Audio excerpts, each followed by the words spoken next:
हम बात करेंगे कि पतंजलि योग पीठ में प्राणायाम कितने प्रकार के हैं और उनको किस तरह से किया जाता है। प्राणायाम को दो प्रकार से उन्होंने बताया है। पहला है क्रियात्मक प्राणायाम, दूसरे होते हैं ध्यानात्मक प्राणायाम।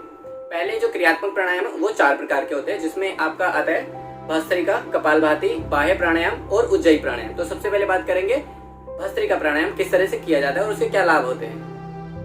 तो अब हम बात करते हैं कि भस्त्रिका प्राणायाम को करना कैसे होता है। भस्त्रिका प्राणायाम करने के लिए सबसे पहले आपको किसी भी एक सुखासन में बैठना होता है, चाहे वो पद्मासन हो, सुखासन हो, वज्रासन हो, किसी भी आसन में आप बैठ सकते हैं, चाहे आप कुर्सी पे भी बैठ सकते हैं। उसके बाद आपको कमर गर्दन को सीधी रखना है और 2.5 सेकंड तक सांस को लेना है और 2.5 सेकंड तक सांस को छोड़ना है। मतलब 1 मिनट में इसको जितना बार आप कर सकते हैं करेंगे।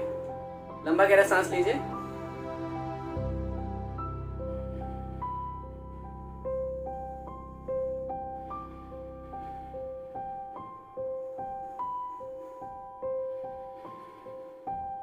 इस तरह से करना है। मतलब इसकी एक प्रक्रिया 5 सेकंड की होगी, तो इसको 1 मिनट में अगर हम करेंगे तो 12 बार हो जाएगा। ऐसा करते समय आपको सांस को रोकना नहीं है। मतलब आप जब इनहेल कर रहे हैं तो इनहेल जैसे कंप्लीट हो जाए 2.5 सेकंड के अंदर और उसके तुरंत बाद आपको एक्सहेल कर देना है। आपको सांस को रोकना नहीं होगा। इसको कम से कम 5 मिनट तक करें तो मैं समझता हूँ कि आपको जो शरीर में वात पित्त कफ जो होता है वो संतुलन बना रहता है उसका। सबसे बड़ी बात यह है कि भस्त्रिका प्राणायाम करते समय किस चीज का ध्यान देना चाहिए। आपको इस बात का ध्यान देना है कि जिनका रक्तचाप उच्च होता है, जो हाई ब्लड प्रेशर से पीड़ित रहते हैं लोग, या जिनका हार्ट से रिलेटेड कोई प्रॉब्लम रहती है, उन लोगों को भस्त्रिका प्राणायाम करना तो चाहिए, लेकिन उनको ना जल्दी जल्दी प्राणायाम नहीं करना। जैसे वो आराम आराम से भस्त्रिका प्राणायाम करें। जैसे कि अभी मैंने बताया था 2.5 सेकंड के अंदर इनहेल करना है और 2.5 सेकंड में एक्सहेल करना है। तो ऐसा ना करके वो थोड़ा ज्यादा टाइम ले ताकि उनके हार्ट पे प्रॉब्लम ना आए। ठीक है, तो इस बात का ध्यान रखना है। अब हम बात करते हैं कपालभाति प्राणायाम किस तरह से करते हैं। कपालभाति वैसे तो एक क्रिया होती है, लेकिन वो श्वासों से संबंधित है, इसलिए इसको प्राणायाम के अंतर्गत भी रखा जा सकता है। कपालभाति करने के लिए सबसे पहले आपको वही है जो मैंने बताया था पहले। सबसे पहले पद्मासन, सुखासन या वज्रासन, किसी भी सुखासन में बैठ जाइए या फिर आप कुर्सी पर भी बैठ सकते हैं। उसके बाद कमर गर्दन सीधी होनी चाहिए, चेहरा सामने होना चाहिए। आंखें अगर आप बंद कर लें तो ज्यादा अच्छा रहता है, इससे आपका ध्यान भटकता नहीं है। कपाल भाति, ठीक है, कपाल का अर्थ होता है मस्तिष्क, भाति होता है ओजस, तेजस या प्रकाश, या ये लगाइए कि एक एनर्जी उसमें आ जाती है। तो इससे आपके ब्रेन रिलेटेड प्रॉब्लम्स या स्ट्रेस रिलेटेड जो इश्यूज रहते हैं वो ठीक होते हैं। और इसका संबंध पेट से भी है, क्योंकि पेट पर प्रेशर लगातार पड़ता है, तो इससे आपके पेट से संबंधित जो प्रॉब्लम्स रहती है डाइजेशन की, वो सभी ठीक हो जाती हैं और पेट की चर्बी भी कम होती है। तो अब मैं बताता हूँ कि कपालभाति प्राणायाम करना कैसे है। कपालभाति करने के लिए आपको श्वास को झटके से छोड़ना है। इस तरह से मैं आपको करके दिखाता हूँ।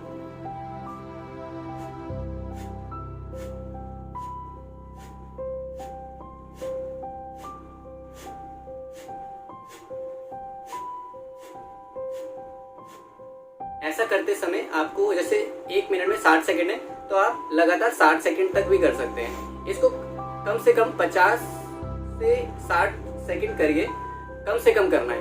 और इसको ज्यादा से ज्यादा अगर 1 राउंड कर रहे हैं आप, वो शुरुआत करिए तो 5 मिनट मैक्सिमम करना है, यानी 300 बार करिए। और जैसे अगर आप जवान हैं या फिर आपके शरीर में कोई प्रॉब्लम नहीं है तो आप इसको झटके से भी कर सकते हैं। जैसे 1 सेकंड के अंदर 2 बार भी कर लिया, इस तरह से करें आप। ये आपकी शारीरिक क्षमता के अनुसार करना है। जैसे अगर आप ज्यादा बुजुर्ग हैं या आपको हार्ट से रिलेटेड कोई प्रॉब्लम है तो आप इसको स्लो भी कर सकते हैं। जैसे 3 सेकंड में 1 बार कर लिया, इस तरह से।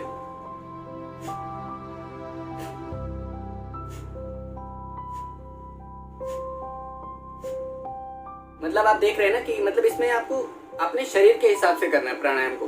प्राणायाम के हिसाब से अपने शरीर को नहीं ढालना, जितनी आपकी क्षमता है उस हिसाब से करिए। और इसको 5 मिनट तक करिए कम से कम। शुरुआत में 5 मिनट करिए, लेकिन धीरे धीरे इसको, जैसे आपकी प्रॉब्लम अगर ज्यादा बड़ी है तो आप सुबह और शाम दोनों टाइम कर सकते हैं। लेकिन अगर आप सुबह में नहीं कर पा रहे हैं तो दोपहर में खाना खाने के 5 घंटे बाद कर लीजिए। मान लिया आप दोपहर को 12 बजे खाना खा लेते हैं तो शाम के 5 बजे के आसपास आप करिए कपालभाति को 15 मिनट, 20 मिनट, या अगर और ज्यादा बड़ी प्रॉब्लम है तो सुबह शाम 15-15 मिनट करें, आधा घंटे तक। तो मुझे लगता है कि आपको ज्यादा लाभ मिल जाएगा। क्रियात्मक प्राणायाम का नेक्स्ट प्राणायाम है तीसरा वाला, बाह्य प्राणायाम। बाह्य प्राणायाम में करना क्या है कि आपको वही प्रोसेस है, कमर गर्दन सीधी करके किसी भी सुखासन में बैठ जाइए, सिद्धासन, पद्मासन, वज्रासन। उसके बाद आपको 3 से 5 सेकंड तक लंबा गहरा सांस लेना है, फिर लंबा गहरा सांस छोड़ना है। उसके बाद श्वासों को रोक लेना है 10 से 15 सेकंड तक। और ऐसा करते समय अगर आप जालंधर बंद, उड़ियान बंद और मूल बंद लगा लेते हैं तो उसका जो बेनिफिट होता है वो डबल हो जाता है। तो इसको कैसे करते हैं वो मैं आपको सबसे पहले बताता हूँ। सबसे पहले लंबा गहरा सांस खींचिए।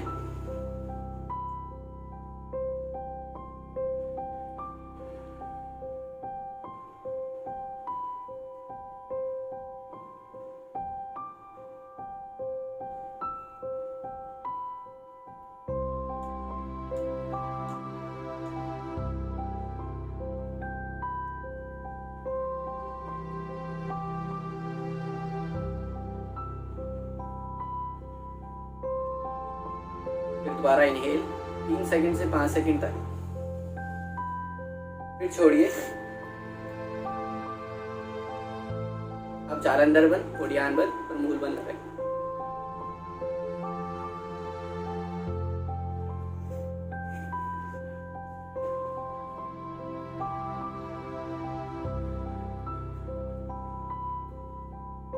इसमें 1 मिनट में 2 बार हो जाएगा, तो 2 मिनट में 3 से 5 बार भी हो सकता है। ठीक है, इसको अपनी शारीरिक क्षमता के अनुसार सांस को रोकना है।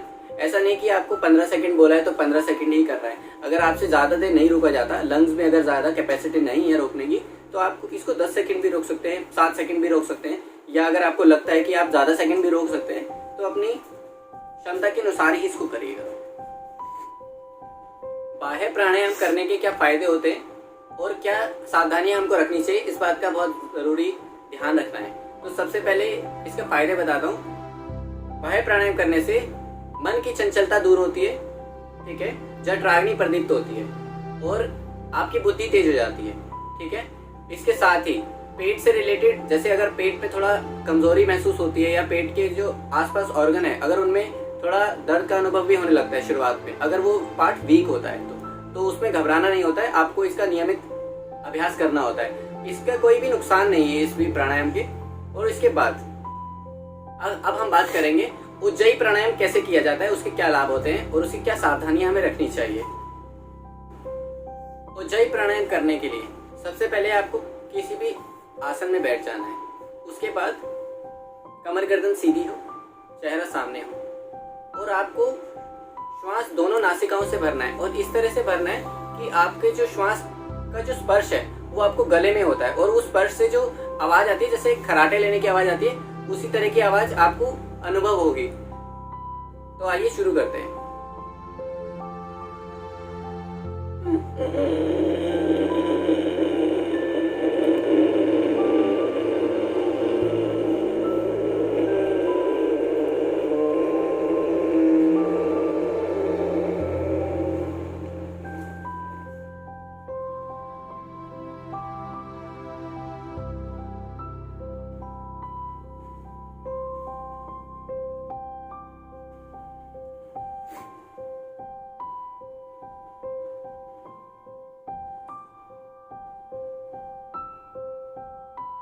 इस आसन को करते समय आपको कुछ चीज़ों का ध्यान रखना चाहिए, जैसे कि इसके क्या लाभ हैं। इसको करने से थायराइड ग्लैंड स्टिमुलेट होती है, जिससे कि हमारे जो थायराइड ग्लैंड से स्टिमुलेट होती है कुछ हार्मोन, जैसे थायरोक्सिन हार्मोन, उसमें हाइपोथायरॉयडिज्म और हाइपरथायरॉयडिज्म को कंट्रोल करता है ये। जैसा कि हमने बताया था कि क्रियात्मक और ध्यानात्मक प्राणायाम बताए गए हैं, जिनमें से हमने 4 प्रकार के क्रियात्मक प्राणायाम कर लिए। अब बारी आती है कि ध्यानात्मक प्राणायाम कौन कौन से होते हैं, उनको किस तरह से किया जाता है। सबसे पहले होता है ध्यानात्मक प्राणायाम में अनुलोम विलोम प्राणायाम। अनुलोम विलोम प्राणायाम करने के लिए मैं कुछ बातें बता देता हूँ, उस बात को ध्यान रखिए, उसके बाद मैं आपको करके भी दिखाऊंगा। सबसे पहले ये बात ध्यान रखनी है कि शुरुआत में 2.5 मिनट सबसे पहले इस बात को ध्यान रखिए कि 2.5 सेकंड के अंदर आपको इनहेल करना है, लेफ्ट नॉस्ट्रिल से इनहेल करना है और राइट नॉस्ट्रिल से एक्सहेल कर दीजिए। फिर राइट से इनहेल करना है और लेफ्ट से एक्सहेल करना है। ये पूरा प्रोसेस जो है ये 10 सेकंड के अंदर अंदर हो जाएगा। इसमें आपको शुरुआत में सांस को रोकना नहीं है, लेफ्ट से सांस लेना है, 2.5 सेकंड के अंदर खींचिए और 2.5 सेकंड तक छोड़ते जाइए। लेफ्ट से सांस लीजिए, राइट से छोड़िए, फिर राइट से इनहेल करना है और लेफ्ट से छोड़ना है। 1 मिनट के अंदर 6 बार हो जाएगा और इसको कम से कम 5 मिनट तक करना है। मतलब 5 मिनट के अंदर अंदर आपकी ये 30 जो रिपीटेशन है अनुलोम विलोम प्राणायाम की, ये हो जानी चाहिए। ऐसा करने से अनुलोम विलोम का लाभ मैं बता दूं, इसका करने से ऐसा बताया जाता है कि 72,72,10,200 हमारी जो नाड़ियां हैं वो शुद्ध हो जाती हैं और सारी नाड़ियां बिल्कुल शुद्ध हो जाने की वजह से हमारा शरीर बिल्कुल स्ट्रांग हो जाता है और उसमें जो विकार होते हैं या नकारात्मक तत्व होते हैं वो शरीर से बाहर हो जाते हैं और शरीर में एक नवीन ऊर्जा पैदा होती है और सकारात्मक इंसान फील करता है। तो सबसे पहले मैं आपको अनुलोम विलोम करके बताता हूँ किस तरह से करना है।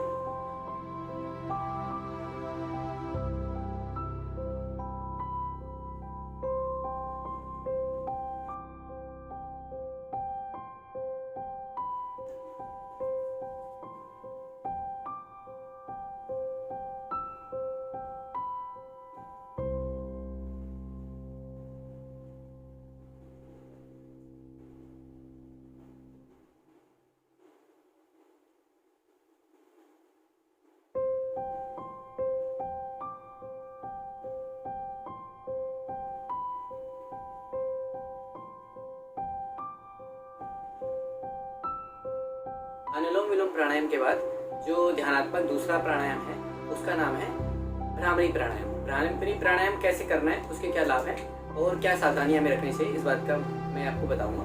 तो चलिए शुरू करते हैं।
भ्रामरी प्राणायाम करने के क्या लाभ होते हैं, इसमें मन की चंचलता दूर होती है, मानसिक तनाव खत्म होता है, अवसाद जो होता है उसको दूर किया जा सकता है, मस्तिष्क से रिलेटेड जो प्रॉब्लम्स रहती हैं उनको ठीक किया जाता है। इसके साथ साथ क्या सावधानियां हमको रखनी चाहिए, अगर आपके मस्तिष्क या आपके जैसे कान में कोई ऑपरेशन कराया हो तो आपको इस भ्रामरी प्राणायाम को नहीं करना चाहिए, इससे आपकी प्रॉब्लम बढ़ सकती है। अगर आपके कान में कोई जख्म रहता है या कान से पस निकलती है या खून निकलता है तो भी इस प्राणायाम को नहीं करना चाहिए। इस बात का हमेशा ध्यान रखिए।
जब एक लय के साथ श्वासों पर मन को केंद्रित कर देते हैं तो प्राण स्वतः सूक्ष्म हो जाता है और 10 से 20 सेकंड तक श्वास को अंदर लेना है और 10 से 20 सेकंड में ही श्वास को बाहर छोड़ना है।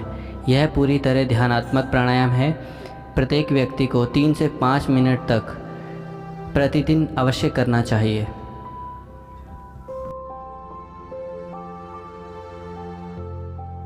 तो इस वीडियो में हमने क्रियात्मक और ध्यानात्मक प्राणायाम के बारे में जाना है। तो आई होप आपको ये वीडियो पसंद आई और आपके काम भी आएगी। तो इससे रिलेटेड अगर आपके मन में कोई सवाल हो तो www.yogicpanacea.com पर पूछ लीजिए या फिर हमें कमेंट बॉक्स में ज़रूर बताइएगा और इसे लाइक, शेयर एंड सब्सक्राइब ज़रूर करिएगा। धन्यवाद।